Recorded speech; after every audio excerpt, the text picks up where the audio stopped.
கர்த்தருக்கு ஸ்தோத்திரம். இன்றைய வசனம் யோவான் 8:11.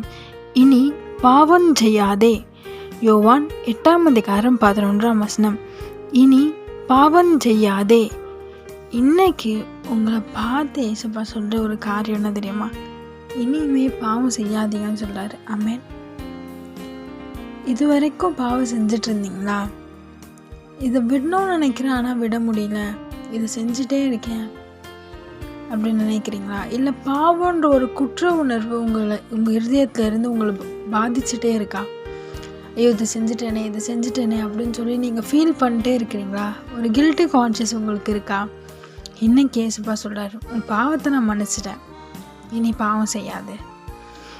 இதே வசனத்தில் மேலே என்ன போட்டிருக்குன்னா, நானும் உன்னை ஆக்கினைக்குள்ளாக தீர்க்கிறதில்லை. அவர் உங்களை தண்டிக்க மாட்டார், தண்டிக்க மாட்டேன்னு சொல்கிறாரு. உங்களை கஷ்டப்படுத்த மாட்டேன்னு சொல்கிறாரு. அதுக்கு பதில் உங்ககிட்ட கேட்குற ஒரே காரியம், இனி பாவம் செய்யாத.